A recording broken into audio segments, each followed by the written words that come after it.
खुशी एक अजीब एहसास है। कभी लगता है कि खुशी हमारे बीचों बीच है और कभी दुविधा होती है यह खुशी हमसे दूर जा रही है। और जब इंसान इस खुशी की तरफ दौड़ता है तो उसके हाथ में जो असली खुशियाँ है वह उससे बहुत पीछे छूट जाती है।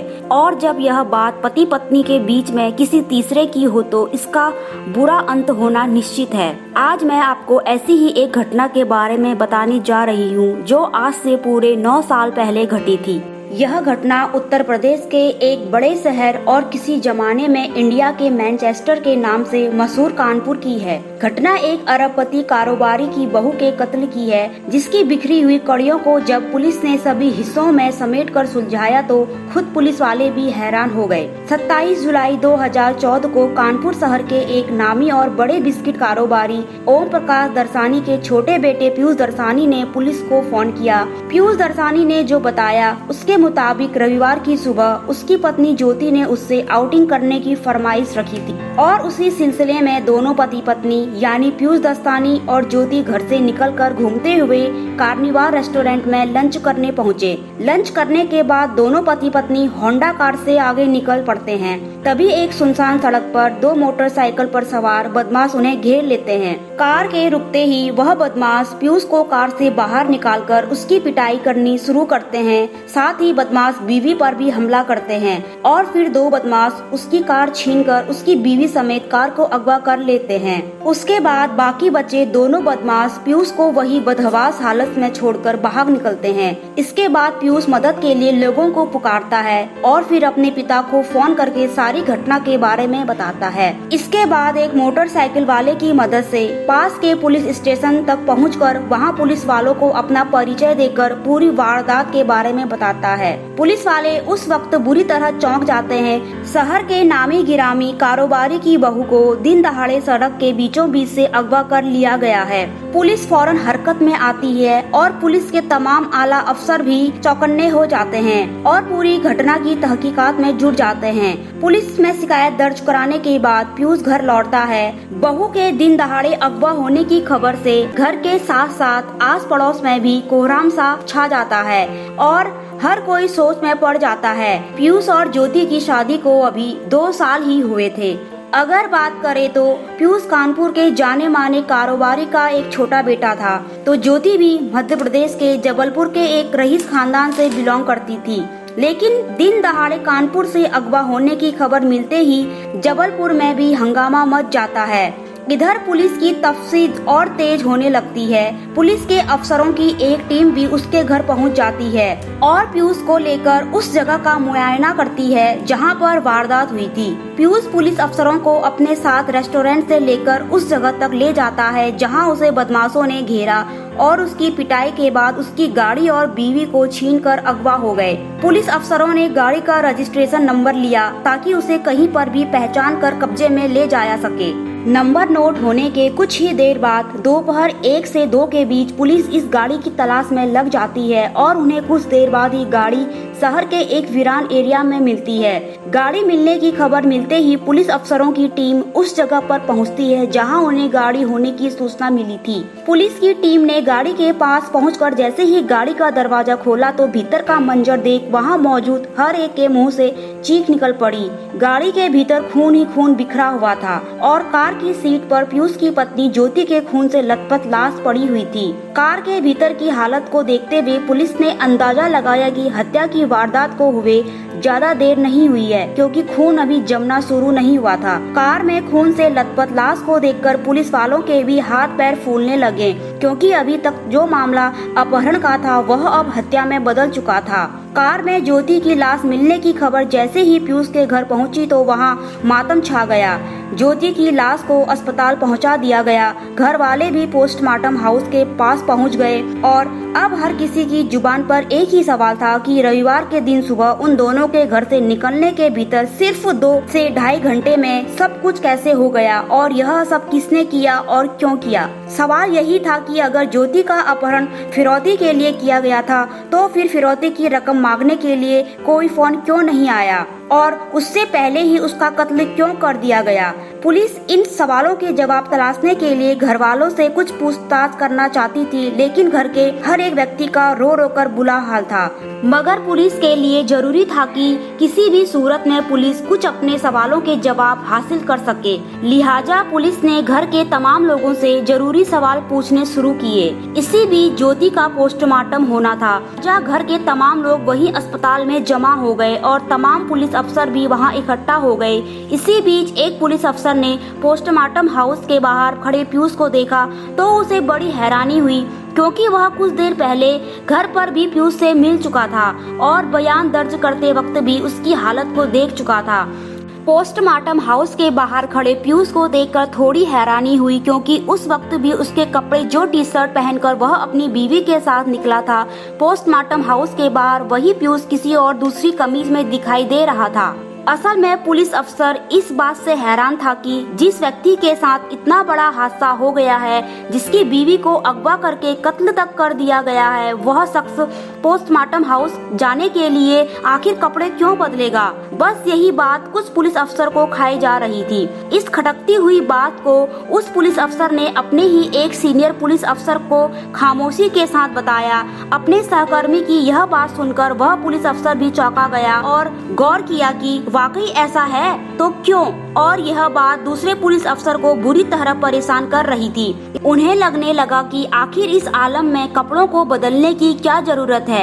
एक सवाल ने पुलिस को दूसरी दिशा में सोचने को मजबूर कर दिया और तमाम पुलिस अफसरों की नजर पीयूष और उसकी हरकतों पर गौर करने लगी। एक टी शर्ट की वजह से पीयूष पर शक करने के बाद इस केस की जांच के लिए पुलिस उसे एक दोषी की तरह देखने लगी थी। इसी बीच पोस्टमार्टम हुआ तो रिपोर्ट में यह बात सामने आई कि ज्योति के जिस्म पर तेज धारदार हथियार के साथ वार किया गया है। उसके शरीर पर एक तो नहीं बल्कि 17 निशान थे। यानी यह बात साफ हो गई थी कि कातिलों ने ज्योति की हत्या ऐसे की थी कि जिससे उसके जिंदा रहने की कोई गुंजाइश ही ना बच जाए। पुलिस को यह बात भी खटक रही थी कि अगर वह लुटेरे थे और फिरौती चाहते थे या वह ज्योति का मर्डर भी करना चाहते थे तो एक दो चाकू से मार कर भी तो खत्म कर सकते थे, लेकिन इतनी बार वार करने का मतलब साफ था किसी भी सूरत में ज्योति बच ना पाए। मतलब यह बात पक्की है कि उन लोगों को किसी ने ज्योति को मारने की सुपारी दी थी। पुलिस के लिए यह सवाल पेचीदा था, क्योंकि मर्डर में ऐसे हालात तभी हो सकते हैं जब किसी के साथ जाति दुश्मनी हो और वह पूरी तरह से बदला लेने के लिए ऐसी वारदात को अंजाम दे। इसके अलावा ज्योति की शादी को 2 ही साल हुए थे, यानी 2 साल से ही वह कानपुर से वाकिफ थी। ऐसे में कानपुर में उसके जानने वाले और ज्यादा हो और उसके साथ कोई गहरी दुश्मनी भी हो, यह मुमकिन नहीं था। अब 2 संदिग्ध बातों को साथ में लेकर पुलिस ने अपनी जांच का सिलसिला शुरू किया। पहले पीयूष का वह बयान जिसमें उसने बताया था कि वह संडे की सुबह करीब 11:30 बजे अपनी बीवी ज्योति के साथ कार्निवाल रेस्टोरेंट गया था। इसलिए पुलिस ने सबसे पहले कार्निवाल रेस्टोरेंट को विजिट करा। कार्निवाल रेस्टोरेंट से पीयूष के बयान की जांच भी हो गई कि वह लोग वहां गए थे। इसके बाद पुलिस ने उस वक्त का सीसीटीवी देखा तो सीसीटीवी से भी पीयूष के बयान की पुष्टि हो गई। वह लोग रेस्टोरेंट में दाखिल होते हैं और जो टेबल पहले से बुक किया हुआ था वह लोग उस पर जाकर बैठ जाते हैं। लेकिन इसके बाद की फुटेज ने पुलिस को पूरी तरह से चौंका दिया, क्योंकि सीसीटीवी फुटेज के मुताबिक टेबल पर बैठने के बाद से खाना खाने तक दोनों पति पत्नी एक दूसरे से एक भी शब्द बात नहीं करते हैं। यह बात पुलिस को इसलिए अटपटी लगी क्योंकि संडे की सुबह अगर पति पत्नी घूमने के लिए घर से बाहर निकलते हैं तो एक दूसरे से बात क्यों नहीं करते। ऐसी खामोशी से कौन मस्ती करता है। दूसरी बात यह भी गौर करने वाली थी कि खाना खाते समय पीयूष लगातार किसी के साथ फोन पर बात कर रहा था। इस बात ने पुलिस को और चौंका दिया। इसके बाद पुलिस को मौकाए वारदात का एक और दृश्य भी चौंकाता है, क्योंकि जिस जगह पर वह वारदात हुई थी वहां लगातार ट्रैफिक आ जा रहा था। ऐसे में अगर उस रास्ते पर 2 मोटरसाइकिल पर सवार 4 बदमाश एक गाड़ी को रोककर ज्योति को अगवा कर लेते हैं तो इसके बावजूद भी कोई चश्मदीद गवाह उनके सामने क्यों नहीं आता, जबकि पीयूष ने बकायदा बयान में लिखवाया था कि बदमाशों ने उसकी पिटाई के साथ साथ उसे धक्का देकर कार से नीचे धकेल दिया था और कार लेकर फरार हो गए थे। लेकिन जब पुलिस ने पीयूष के शरीर की जांच की तो वहां उन्हें चोट का एक भी निशान नहीं मिला। अब पुलिस को यह बात समझ नहीं आ रही थी कि आखिर यह कैसे बदमाश थे जो पति से उसकी पत्नी और कार को छीनकर भाग गए और इतने हल्के हाथों से कैसे मारा कि एक भी निशान उसके शरीर पर नहीं पड़ा। पुलिस के लिए यह बात शक करने के लिए काफी थी। तब पुलिस ने इस मामले में सबूत की तरफ रुख किया और पीयूष के कॉल डिटेल खंगालने का इरादा किया। कॉल डिटेल में यूं तो पुलिस को कुछ खास नहीं मिला, बस एक नंबर जरूर मिला जिस पर पीयूष सबसे ज्यादा और काफी देर तक बात करता था, यानी उसके फोन में मौजूद 500 से ज्यादा नंबर थे, लेकिन उस एक नंबर पर उसकी सबसे ज्यादा बातचीत होती थी। और हैरानी इस बात की थी कि उस नंबर पर वह बीते 3 सालों से ऐसे ही बात करता था, इसलिए पुलिस उस नंबर पर आकर अटक गई। उस नंबर को ट्रैक किया गया तो वह कानपुर की ही एक लड़की का नंबर था। उसका नाम मनीषा था। मनीषा कानपुर में पान मसाला बनाने वाले एक कारोबारी की बेटी थी, यानी वह भी एक करोड़पति बाप की बेटी थी। तब पुलिस को लगा कि यह मनीषा उनके इस केस को सुलझाने की एक कड़ी हो सकती है, लिहाजा पुलिस ने मनीषा से पूछताछ का इरादा किया। पुलिस ने पहले अपना होमवर्क पूरा करने के लिए मनीषा के कॉल डिटेल को ढंग से खंगाला और उसका सारा डिटेल लेकर उसे अपने पास इकट्ठा कर लिया। इसके बाद पुलिस अपनी जांच को आगे बढ़ाती है। क्योंकि यह मामला 3 बड़े अमीर घरानों का था, इसलिए पुलिस फूंक फूंक कर कदम रख रही थी। पुलिस की तफ्तीश में उन्हें जो सबूत और सुराग हाथ लगे थे वह पीयूष के ही कातिल होने की गवाही दे रहे थे। लेकिन इस सब के बीच भी पुलिस इस हालत में नहीं थी कि वह पीयूष पर हाथ डाल सके। तब पुलिस ने एक दूसरा पैंतरा आजमाया। पीयूष को पूछताछ के लिए थाने में बुलाया। पुलिस ने यह कहकर उसको बुलाया कि वही इस पूरी वारदात का इकलौता चश्मदीद गवाह है, लिहाजा उसे पूछताछ करनी जरूरी है। यानी कत्ल के 4 रोज बाद भी पुलिस ने जब भी उसको पूछताछ के लिए बुलाया तो वहाँ पूछे जाने वाले सवालों के अंदाजे से ही पीयूष को अंदाजा हो गया कि इस बार पुलिस का रुख बदला हुआ है और उसे यहाँ कातिल के तौर पर ही बुलाया गया है, न कि विटनेस यानी गवाह के तौर पर। पुलिस एक्यूज के सामने अपने सबूतों को एक एक करके रखती है, जैसे रेस्टोरेंट का सीसीटीवी फुटेज, मौकाए वारदात के हालात, कॉल डिटेल्स, मनीषा की कॉल डिटेल्स वगैरह वगैरह। हालांकि इस बीच पुलिस ने पीयूष और ज्योति के बीच के रिश्तों को खंगालना शुरू कर दिया था। पुलिस के हाथ ऐसा बहुत कुछ लग चुका था जिसके आधार पर बात की जा सकती थी, क्योंकि पुलिस को यही अंदाजा था कि इन दोनों पति पत्नी के बीच के रिश्ते में पति पत्नी और वह वाली कोई कहानी जरूर है। थाने में हुई पूछताछ के दौरान पीयूष अपने पुराने बयान पर ही कायम रहा और इसके आगे उसने बिल्कुल भी मुंह नहीं खोला। तब पुलिस ने अपना पैंतरा बदला और मनीषा को भी यह कहकर बुलवा लिया कि दोनों के बीच दोस्ती है तो एक दूसरे की मदद हो जाएगी। पुलिस ने पहले अलग अलग और फिर एक साथ सामने बैठाकर पूछताछ करनी शुरू की। साथ ही दोनों की कॉल डिटेल के साथ साथ उनकी तमाम चैट भी उनके सामने रखी। जब पुलिस के सामने उनके निजी रिश्ते का सच आया तो उनके चेहरे रंग बदलने लगे और तब पुलिस पीयूष के सामने टूट गया और उसने सारा सच पुलिस के सामने बयां कर दिया। उसकी शादी बेशक उसके परिवार के लोगों की मर्जी से जबलपुर की ज्योति से हुई थी, लेकिन असल में वह मनीषा से प्यार करता था और दोनों शादी भी करना चाहते थे, लेकिन दोनों घर वालों की मर्जी के खिलाफ जाने की हिम्मत नहीं जुटा पा रहे थे। तब पीयूष की शादी घर वालों ने ज्योति से तय कर दी और पीयूष ने इसे मंजूर भी कर लिया था। झूठी शादी के बावजूद पीयूष कभी उसे अपनी बीवी के तौर पर नहीं रख सका। घर वालों के सामने वह दोनों पति पत्नी के तौर पर ही रहते थे, लेकिन असल में दोनों के बीच पति पत्नी वाला कुछ भी नहीं था। इसी बीच तलाशी के दौरान पुलिस को घर से ज्योति की एक डायरी मिली, जिसमें ज्योति ने ससुराल आने के बाद हर एक दिन की कहानी लिखी हुई थी। पीयूष किसी भी सूरत में ज्योति को अपनी मानने को राजी नहीं था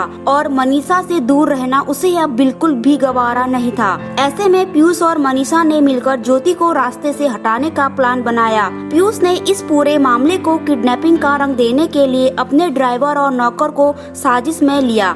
दोनों को किसी सुपारी किलर को तलाश करने की जिम्मेदारी दी और तय तारीख को उसने सुबह से ही ज्योति को आउटिंग पर ले जाने के लिए तैयार करना शुरू किया। अपने पति का मूड अच्छा देखकर ज्योति ने लॉन्ग ड्राइव पर चलने की जिद की। थोड़ी देर मना करने के बाद वह उसे उस जगह पर ले गया। वही रास्ते में उसे ड्राइवर, नौकर और सुपारी किलर मिले। तब तीनों ने मिलकर पहले ज्योति का गला घोटा और फिर चाकू से उस पर ताबड़तोड़ वार किए और यह सब कुछ भी उसके सामने किया गया। उसके बाद पीयूष काफी नीचे उतरा और उसके बाद पीयूष ने यह सारा नाटक फैला दिया। उसकी एक गलती ने उसे पुलिस के सामने सब करने पर मजबूर कर दिया। पीयूष ने टी शर्ट बदलने की जो गलती की उसने उसे सलाखों तक पहुंचा दिया। असल में उसकी टी शर्ट में ज्योति के खून का एक छींटा पड़ गया था। छुपाने की गरज से पीयूष ने एक गलती की जिसे एक अनुभवी पुलिस ने पकड़ लिया। इस सारे केस के 8 साल बाद पीयूष और मनीषा सहित कुल 6 लोगों को उम्र कैद की सजा सुनाई गई और उन पर 2,18,000 का जुर्माना भी लगाया गया। तो दोस्तों, आज की कहानी यहीं पर खत्म होती है। ऐसी ही किसी और सच्ची कहानी के बारे में मैं आपको पूरे विस्तार से बताऊंगी और आप कमेंट करके जरूर बताना कि आपको यह कहानी कैसी लगी है। और जाने से पहले अगर आपने अभी तक मेरे चैनल को सब्सक्राइब नहीं किया तो जल्दी से सब्सक्राइब करिए। धन्यवाद।